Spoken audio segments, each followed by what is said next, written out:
बारे में बात करेंगे कि गोचर में जब कोई प्लैनेट राशि चेंज करता है तो उसका प्रभाव अलग अलग राशियों पर किस प्रकार का होता है। तो सबसे पहले हमें ये समझना होगा कि जब भी कोई प्लैनेट राशि चेंज कर रहा है तो वो किस राशि में प्रवेश कर रहा है, क्योंकि जिस राशि में वो प्रवेश कर रहा है उस राशि के अकॉर्डिंग ये पता चलेगा कि उसके अंदर फल देने की क्षमता कितनी है। क्योंकि यदि अगर वो उच्च की राशि में प्रवेश करेगा या स्व राशि में प्रवेश करेगा तो हम कहेंगे कि उसके पास फल देने की अच्छी क्षमता है, यानी वो शुभ फल देगा या अशुभ फल देगा इसकी बात नहीं हो रही है, क्योंकि उसके फल शुभ होंगे अशुभ होंगे ये उसके भाव के अनुसार डिसाइड होगा कि वो अलग अलग राशि वाले जातकों के लिए अलग अलग भाव में प्रवेश कर रहा है और किस भाव में प्रवेश होने पर उसके फल हमने शुभ माने हैं और किस भाव में प्रवेश होने पर हमने उसके फल अशुभ माने हैं। लेकिन राशि में प्रवेश, उच्च की राशि या स्व राशि में प्रवेश उसके बल को बताता है, या नीच राशि में प्रवेश या शत्रु राशि में प्रवेश उसके बल को बताता है। तो सबसे पहले तो हमें ये देखना है कि उसमें फल देने की क्षमता कितनी है। फिर सेकंड हम ये देखेंगे कि वो फल किस प्रकार के देगा। तो हम ये समझेंगे कि जो भी क्रूर प्लैनेट होते हैं, चाहे वो मंगल हो, सूर्य हो, शनि हो, राहु हो, ये सभी प्लैनेट त्रिषणाय भावों में यानी तीसरे, छठे और 11वें भाव में सबसे अधिक शुभ फल देते हैं। हालांकि सूर्य 10th हाउस में भी शुभ फल देते हैं, बाकी भावों में इन प्लैनेट्स के फल अच्छे नहीं बताए गए हैं। जैसे हम मोटे तौर पर थोड़ा थोड़ा समझ लेते हैं कि यदि किसी भी प्लैनेट का लगन में गोचर होता है, लगन में गोचर से मतलब जहां आपकी कुंडली में चंद्रमा बैठे हैं, यहाँ पे हम लगन चंद्र राशि के बारे में बात कर रहे हैं। जहाँ चंद्रमा पर गोचर होता है, जिस राशि में आपके चंद्रमा है उस पर अगर गोचर होता है तो हम कहते हैं कि फर्स्ट हाउस में गोचर है, क्योंकि गोचर हमेशा चंद्रमा से देखा जाता है। तो हम कहेंगे क्योंकि लगन भाव हमारा शरीर का भाव होता है, हमारी हेल्थ का भाव होता है, तो हो सकता है हेल्थ में थोड़ी दिक्कतें रहे क्रूर ग्रह के गोचर से और दिमाग परेशान रहे, मूड चिड़चिड़ा रहे। इसी तरीके से सेकंड हाउस की अगर हम बात करें तो सेकंड हाउस हमारा वाणी स्थान होता है, धन स्थान होता है, कुटुंब स्थान होता है। तो हम ये मान सकते हैं कि क्रूर ग्रह का गोचर हो सकता है धन का नुकसान करवाए, परिवार में कलह करवाए या हमारी वाणी को कठोर कर दे, हम थोड़ा क्रूर टाइप की भाषा बोलने लगे उस दौरान जिस दौरान वो प्लैनेट उस राशि में गोचर कर रहा है।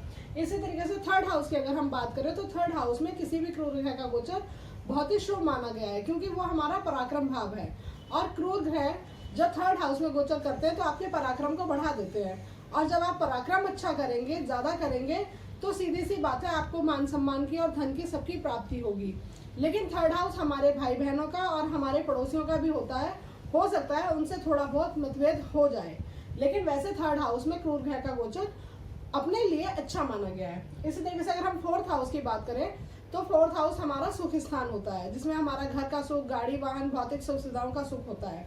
तो उन सुखों में हमारी कमी हो सकती है, मन हमारा परेशान रह सकता है और परिवार में भी परेशानियों के हालात बन सकते हैं। इसी तरीके से यदि हम पंचम भाव की बात करें तो पंचम भाव हमारे मनोरंजन का, हमारे एंटरटेनमेंट का, हमारे विचारों का होता है। तो इस वक्त हमारी मानसिक स्थिति ज्यादा खराब रह सकती है किसी क्रूर ग्रह के गोचर से, अगर हमारे पंचम भाव में किसी क्रूर ग्रह का गोचर होता है।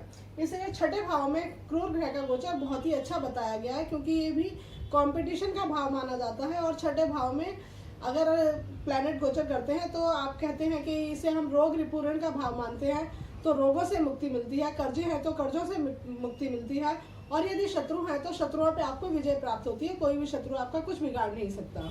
इस तरीके से अगर 7th हाउस में प्लैनेट का गोचर होता है, 7th हाउस हमारा पब्लिक इमेज का होता है, यात्राओं का होता है, हमारे पार्टनर का होता है, तो कह सकते हैं कि 7th हाउस में क्रूर ग्रह का गोचर आपके मान सम्मान में कमी कर सकता है, आपको बेवजह की यात्राएं करवा सकता है, और हो सकता है प्राइवेट पार्ट्स में भी किसी तरह की दिक्कतें आए, क्योंकि 7th हाउस से हम प्राइवेट पार्ट्स को भी लेते हैं, बीमारियां हो सकती हैं। इस तरीके से अष्टम भाव की बात करें हम तो अष्टम भाव को हमने वैसे ही कुंडली में सबसे अशुभ भाव माना होता है, तो कह सकते हैं कि राजा से कष्ट हो सकता है और मानसिक स्थिति भी खराब रह सकती है, यानी दिमाग आप परेशान रह सकते हैं दिमागी तौर पर। इस तरीके से 9th हाउस की अगर हम बात करें तो ये हमारा भाग्य स्थान होता है, और इसमें हमें उस दौरान हमें ऐसा लगेगा जैसे हमारे भाग्य में कमी हो रही है और हम अपने आप को बहुत दीनहीन समझेंगे, हमें लगेगा कि हमारी किस्मत हमारा बिल्कुल साथ नहीं देती है। 10th हाउस में क्रूर ग्रह का गोचर बहुत शुभ माना जाता है, उस वक्त आपकी कार्य करने की क्षमता बहुत बढ़ जाती है, आपको अपने वर्क स्थान पर बहुत मान सम्मान की प्राप्ति होती है। 11th हाउस भी हमारा इच्छाओं का होता है, उसमें भी क्रूर ग्रह का गोचर बहुत शुभ माना गया है। सारी इच्छाओं की पूर्ति हम मानते हैं कि 11th हाउस में गोचर से होती है। 12th हाउस हमारा व्यय भाव होता है, निद्रा स्थान होता है। तो हम ये मानते हैं कि 12th हाउस में क्रूर ग्रह का गोचर हमारी चैन की नींद खराब कर सकता है। मतलब हमें उस दौरान हो सकता है अच्छी नींद ना आए और साथ ही हमारे खर्चे बेवजह बढ़ जाएं। तो ये नियम हमें बताए गए किसी भी भाव में किसी क्रूर ग्रह के गोचर के। लेकिन क्या ये नियम पूरी तरह से फलीभूत होंगे हर राशि वाले जातकों के लिए? तो ये ऐसा नहीं होता। इसमें कुछ लोगों के लिए इन फलों की अधिकता दिखाई देती है और कुछ लोगों के लिए इन फलों में बहुत कमी नजर आती है। वो किस आधार पर होता है, आज हमें वो समझना है। तो सबसे पहले तो हमें ये समझना है कि जब भी कोई प्लैनेट किसी भाव में गोचर करेगा तो साथ ही वो किसी नक्षत्र में भी गोचर करेगा। और हम ये जानते हैं कि हर राशि में 3 नक्षत्र पड़ते हैं। हो सकता है किसी कोई नक्षत्र के चारों चरण पड़े, मतलब पूरा 13 डिग्री 20 मिनट का नक्षत्र पड़े, और किसी नक्षत्र का एक ही चरण पड़े।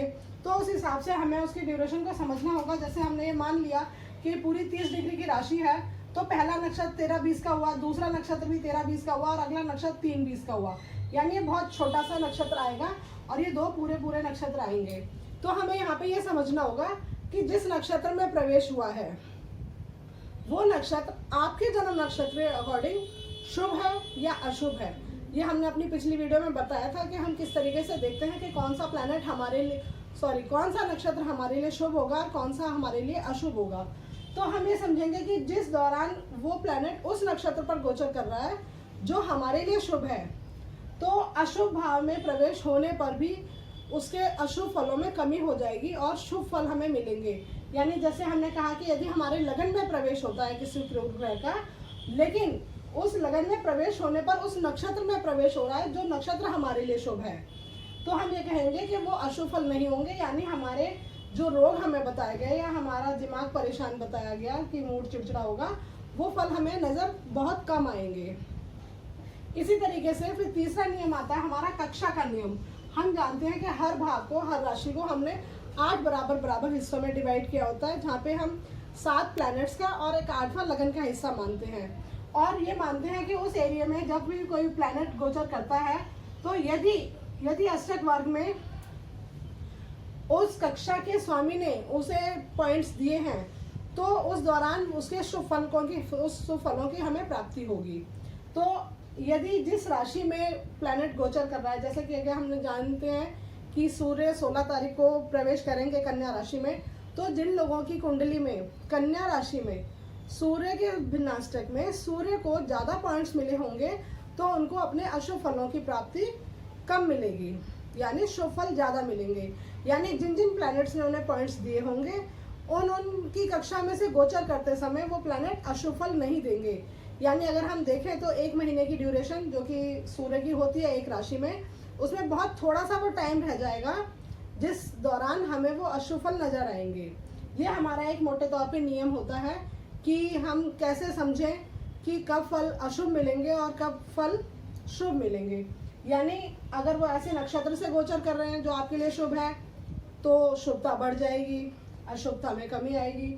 वो ऐसी कक्षा से गोचर कर रहे हैं जिस कक्षा के स्वामी ने उसे पॉइंट्स दे रखा है तो अशुभता और कम हो जाएगी और शुभता बढ़ जाएगी। अब हमारा लास्ट नियम जो होता है वो होता है मुहूर्ती निर्णय।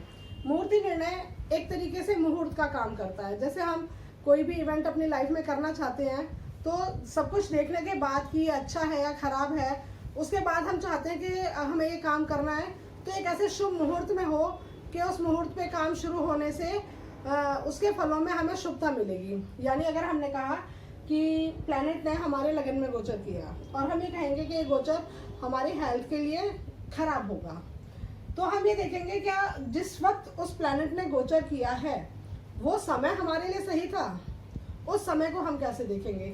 उस समय को देखने के लिए हमें ये देखना होगा कि जिस समय प्लैनेट ने गोचर किया, जैसे अब हम ये कहते हैं कि सूर्य 16 तारीख को रात को 8 बजे कन्या राशि में गोचर करेंगे, तो हमें ये देखना होगा कि 16 तारीख को रात को 8 बजे गोचर में चंद्रमा किस राशि में है, और गोचर के जो चंद्रमा हैं वो हमारी जन्म राशि के चंद्रमा से कितने भाव आगे हैं।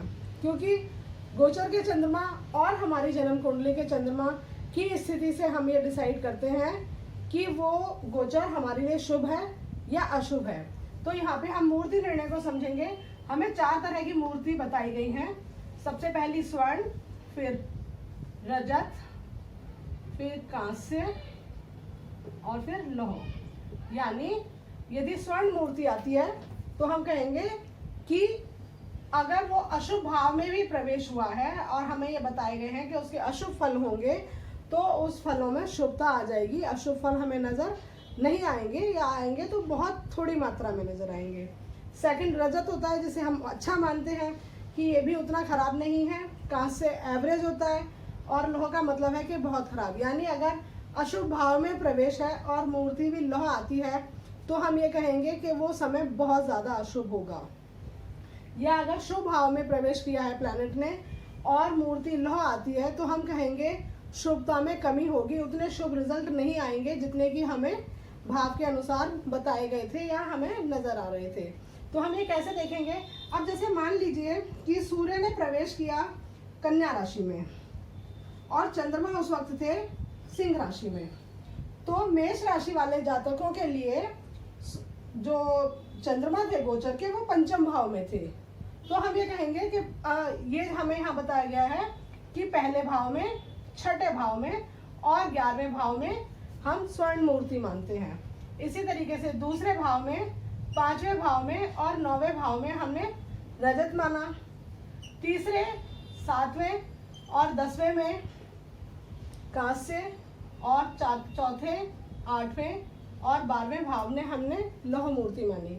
तो यहाँ पे हम ये देखेंगे कि यदि मेष राशि का जातक है तो उसके लिए गोचर के चंद्रमा उस वक्त पंचम भाव में थे। तो यदि पंचम भाव में थे तो हम कहेंगे कि वो रजत मूर्ति आती है। तो हम ये कहेंगे मेष राशि वालों के लिए ये गोचर वैसे ही छठे भाव में हुआ है, हम ये जानते हैं। छठा भाव बहुत अच्छा भाव माना गया है, तो हम कहेंगे और मूर्ति भी रजत आई है, तो मेष राशि वालों के लिए ये जो गोचर है सूर्य का बहुत ज़्यादा अच्छा माना जाएगा। इसी तरीके से अगर हम वृषभ राशि वालों की बात करें तो उनके लिए चंद्रमा उस वक्त चौथे भाव में थे और गोचर उनके हिसाब से पंचम भाव में हुआ है, तो ये गोचर भी खराब हुआ है उनकी मानसिक स्थिति के लिए। और साथ ही चंद्रमा भी चौथे भाव में थे, यानी लौह मूर्ति आई। तो हम कहेंगे कि वृषभ राशि वाले जातकों के लिए सूर्य का ये गोचर बिल्कुल भी अच्छा नहीं माना जाएगा। इसी तरीके से यदि हम मिथुन राशि वालों की बात करें तो मिथुन राशि वालों के लिए ये गोचर 1, 2, 3, 4 चौथे भाव में हो रहा है। तो चौथे भाव का गोचर भी अच्छा नहीं माना गया है। वो हमने कहा है कि घर के सुखों में कमी करेगा।